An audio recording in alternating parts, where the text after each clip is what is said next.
Bismillahirrahmanirrahim. Hello, I'm Arif Vakil, a beginner student of Sacred Reality, Islamic philosophy and Gnosticism. So today we continue our exploration of the heart of Islam by Professor Seyyed Hossein Nasr. No discussion of the heart of Islam is complete without the discussion of Islam's scripture and Islam's messenger. The sacred scripture of Islam, known in Arabic by many names. I'm sure you're all familiar with the most famous name, which is Al-Quran. Now, what does the Quran mean? The word Quran, interesting, I learned only when reading this book, it means the recitation, that which is recited. Now, the Quran is considered by all Muslims, no matter which school they belong to, as the verbatim revelation of God's word. This verbatim revelation of God's word was made to descend into the heart, soul, and mind of the Prophet of Islam through the agency of the Archangel Gabriel. Again, the key word here is verbatim. Verbatim revelation of God's word. I didn't get this until much later in my life. It is not the Prophet's word. It is not an interpretation. It is not a translation, but it's God's word. The word of the absolute, the word of the infinite, the source of all good, speaking to you.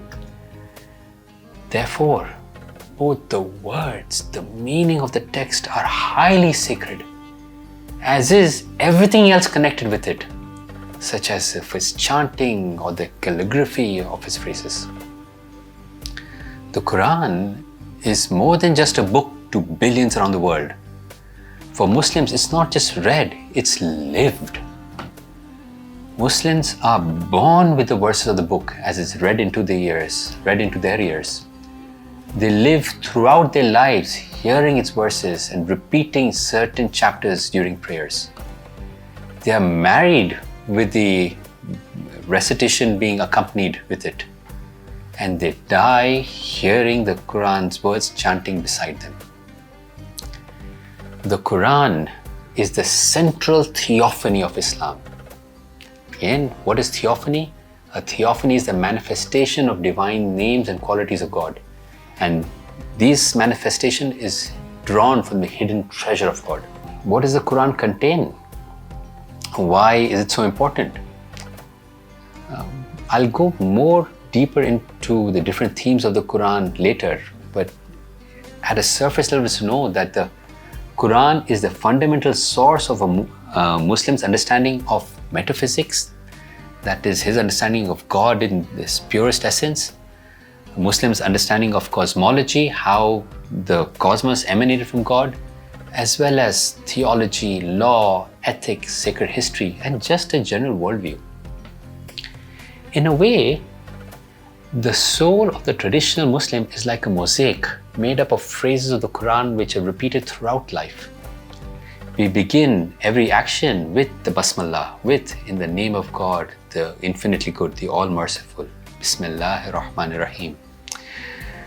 When something goes well, we recite Alhamdulillah, praise be to God, with which one ends any act or event with an attitude of gratefulness. We recite Inshallah, if God wills, anything that concerns the future, for the future is in God's hand and nothing shall take place save through His will. Even the daily greeting of Muslims is Assalamu alaikum. Peace be upon you, which the Prophet taught to his companions is the greeting of peace of the people of paradise, which that self comes from the Quran. As many Western scholars of Islam have noted, that perhaps there is no single book that is as influential in every religion as the Quran is in Islam. It is said in Islam that God gives to each prophet a miracle corresponding to what was important in his time. As magic was so significant in Egypt, God gave Moses the power to turn his staff into a serpent. Since medicine was an important art at the time of Christ, God gave Christ the miracle of raising the dead to life by His permission, by God's permission. And since poetic eloquence was the most prized of all virtues for pre-Islamic Arabia, God revealed through the Prophet the most eloquent of Arabic works. In fact, the greatest miracle of Islam is said to be the eloquence of the Quran. Its eloquence not only moved the heart and soul of the Arabs of the 7th century who first heard it, but even today, Muslim believers throughout the world, even though their mother tongue is not Arabic, you should attend the Quranic function recitations. They are just shaken and moved to tears.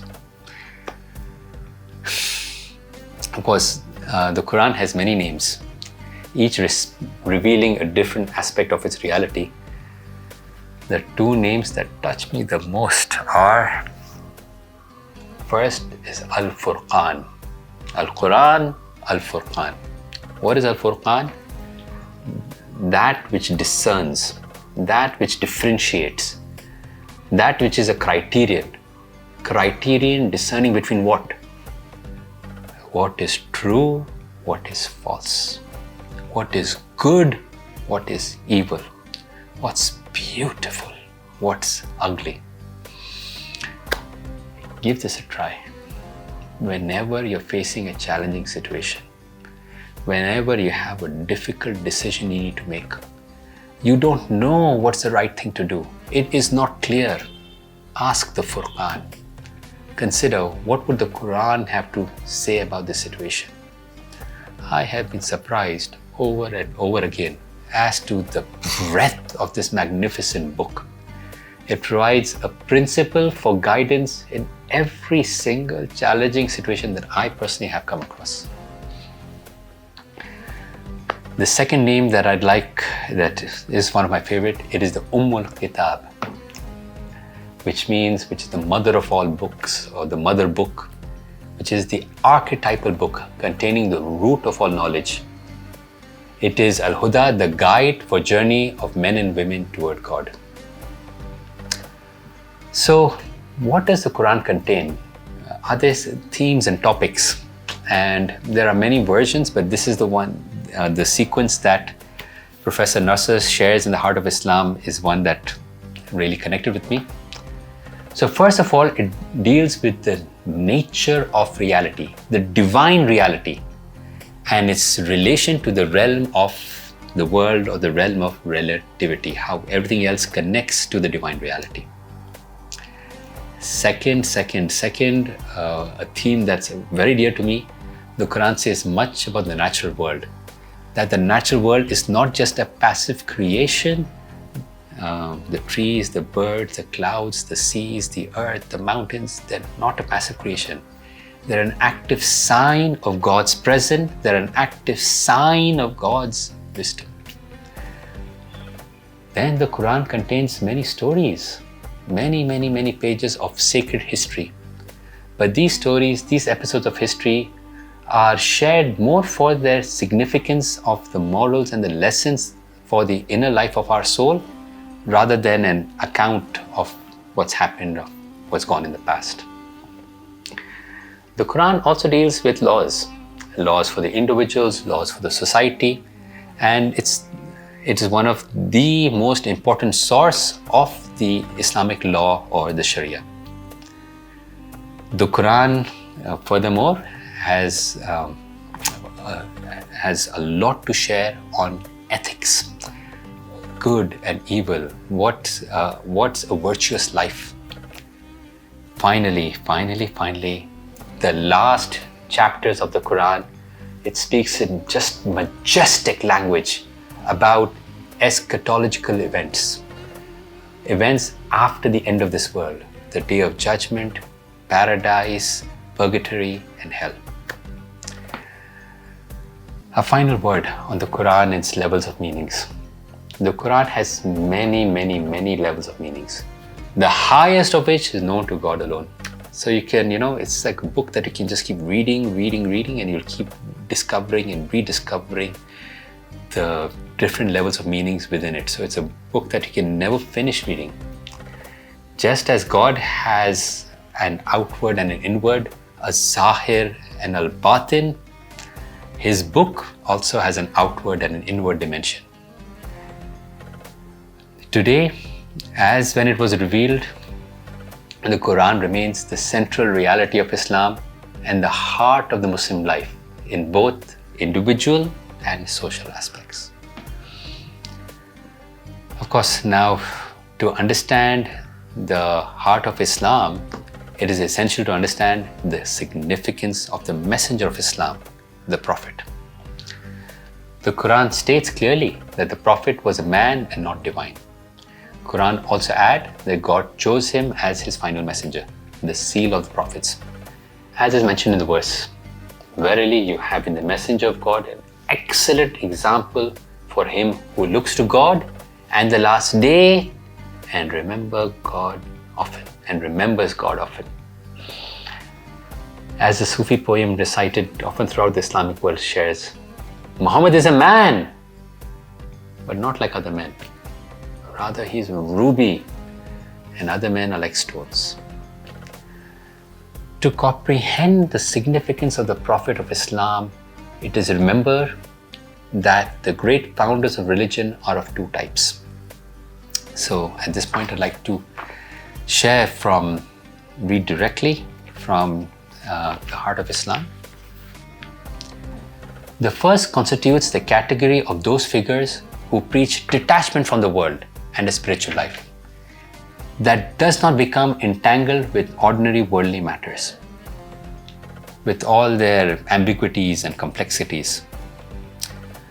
Supreme examples of this type are found in Christ and Buddha, both of whom founded what were originally small spiritual communities, divorced from and not integrated into political, social, and economic conditions of the larger society.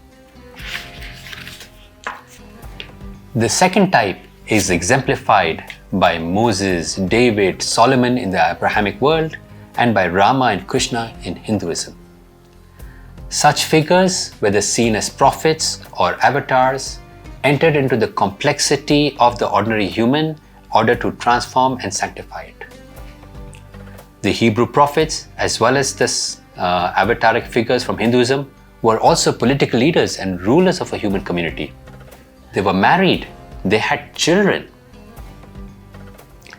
In any case, the Prophet must be seen as belonging to the second category. Why? His contemplativeness was inward, while outwardly he had to face nearly every possible human situation. He experienced being an orphan and also lived the life of a merchant. He suffered persecution. He grieved deeply the loss of his beloved wife Khadija and his 2-year-old son Ibrahim. Yet, he also knew the happiness of family life and the final triumph in the world. He loved solitude and contemplation.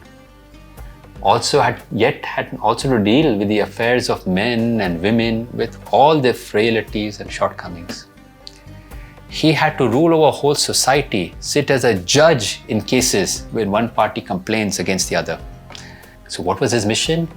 His mission was to make all aspects of life sacred.